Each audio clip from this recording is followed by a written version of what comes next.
And this is Real Talk 101, episode 183. Okay? Pasensya po tayo at nagbe-burp tayo dahil sa acid reflux. At dagdagan pa yung kulang sa tulog. Okay? Kuha tayo dito ng isa. This is Real Talk 101, an advanced reading for March 16, Sunday. Sa gustong magpabook ng full private reading, message na po kayo. Andyan din po sa pinned videos ko yung QR code ng Messenger. You can scan it to get to be redirected doon po sa Messenger. Kasi hindi po tayo dito makakapag-pass ng videos and at the same time real-time reading. So, sa nagtatanong, kapag ako po kasi nag-reading, it's real-time. Kung gusto niyo pong mag-book ngayon mismo, let me know para ma-adjust natin. Kasi depende po. Minsan meron walk-in ako dito. So, we will set some time. But if I'm available right away, kaya natin mag-reading. Okay? So, kuha tayo dito ng isa. And that is independence for cats. You are being encouraged to develop a balance between independence and time of togetherness. This also indicates that you would greatly benefit from a profound journey of self-discovery and learn to enjoy the time that you have to spend with yourself. Kung naaalala niyo, napapanood din niyo yung Dark and Light Side of Life. This is the time, no? Or this is the reading before nito. Nasabi ko doon na kailangan mo rin, no, ng panahon at oras sa sarili mo. Kailangan mo ring limitahan ang ibang tao na abusuhin ka at real talk. Kailangan mo rin silang bigyan ng leksyon. Dahil kung hahayaan mo sila na umasa sa'yo, hindi ka na tumutulong, kundi nagpapalaki ka na ng isang tamad or nag-aalaga ka ng mga tamad. So, sa isang pamilya, hindi naman kasi lahat minamalas. Merong isa, dalawa sinuswerte sa magkakapatid. So, kung ikaw yung tao na kaya mong magtrabaho, kaya mong isupport yung sarili mong pagkain, pag-aaral, sarili mong bills, sarili mong pamilya, you have to set boundaries sa mga mahal mo sa buhay. And then, doon naman sa mga family members or mga relatives, you have to respect. Kapag ang isang tao kasi may responsibility na, hindi mo na sila pwedeng asahan buwan-buwan, araw-araw, linggo-linggo. Dahil may sarili silang gastusin, may bayarin, may pagkain, may pinag-aaral, 'di ba? May sinusuportahan silang mga anak. At may sarili din silang pangarap na siyempre makabili ng bahay, gamit, lahat. Ganun yun eh. So kung ikaw yung tipo ng tao na nakikita mo umuunlad kapatid mo, magpasalamat ka sa Diyos. Dahil kahit papaano, siguro may mga panahon na hindi ka kayang suportahan ng kapatid mo financially, but kung sa lugar naman siguro ng pagkain, hindi ka naman pagdadamutan ng kapatid mo as long as naging mabuting kapatid ka din sa kanya. Kalimitan kasi, real talk, nagkakasira yung magkakapatid. Hindi dahil sa sila mismo na magkakapatid yung nag-aaway. Minsan in-laws, minsan manugang, biyenan, ganon. Mga sulsol ng kaibigan, sulsol ng mga marites, ganon.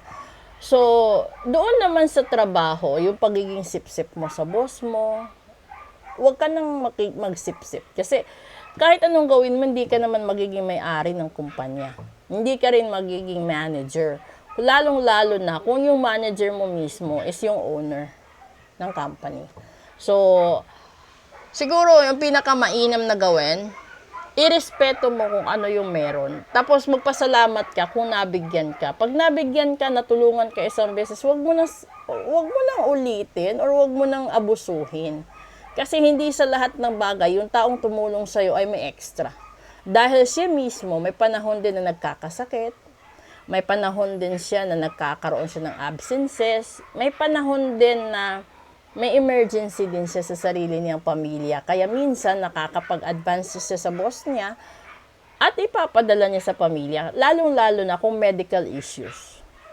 Yung mga anak siguro, kapag overseas or yung mga anak sa inter-island, 'di ba? Kapag nagkasakit yung magulang, yun, huwag kang humarang. Dahil walang anak na hindi talaga sasagipin ang magulang. Basta naging mabuti at responsableng magulang siya. Kung nakakakita ka man siguro ng magulang na pinabayaan, huwag mong husgahan agad yung anak.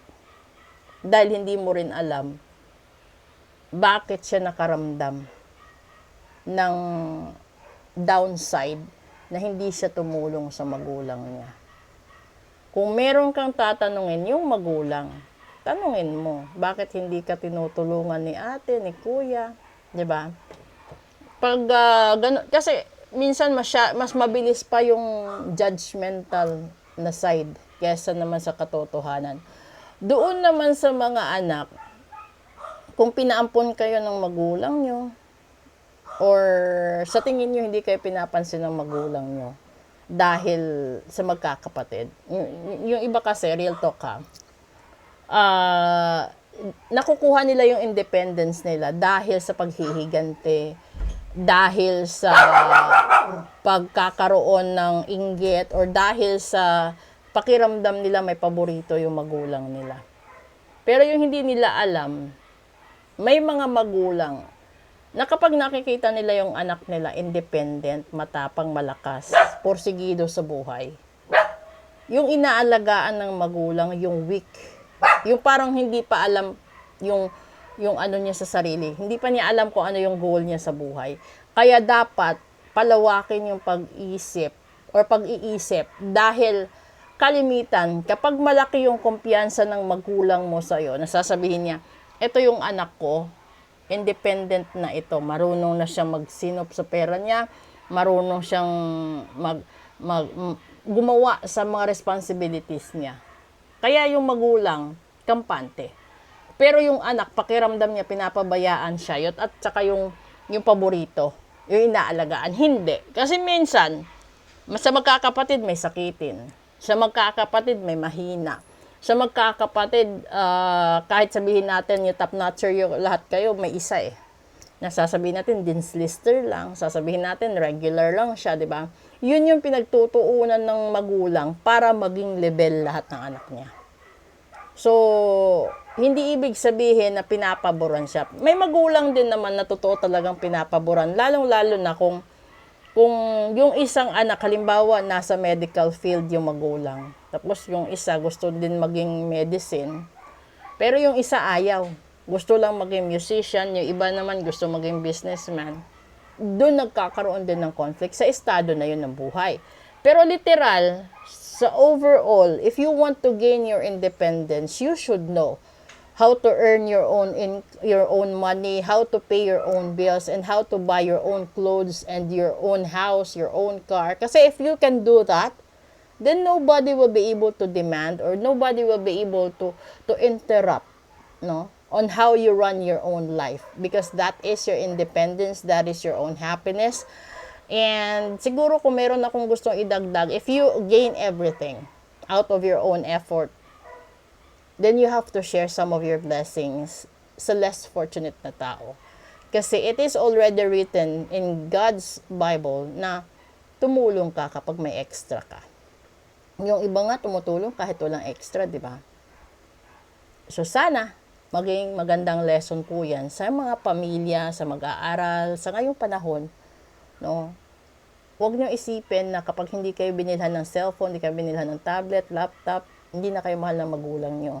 Tignan nyo yung other side of the perspective. Baka lubog sa utang ang magulang nyo, kaya hindi kayo mabilhan. Tanungin mo, ba't siya nalubog sa utang? Baka yung pinangutang niya, binayad sa school nyo, pinambaon nyo, pinamproject nyo. Okay? Maraming salamat po at magandang hapon po sa inyong lahat.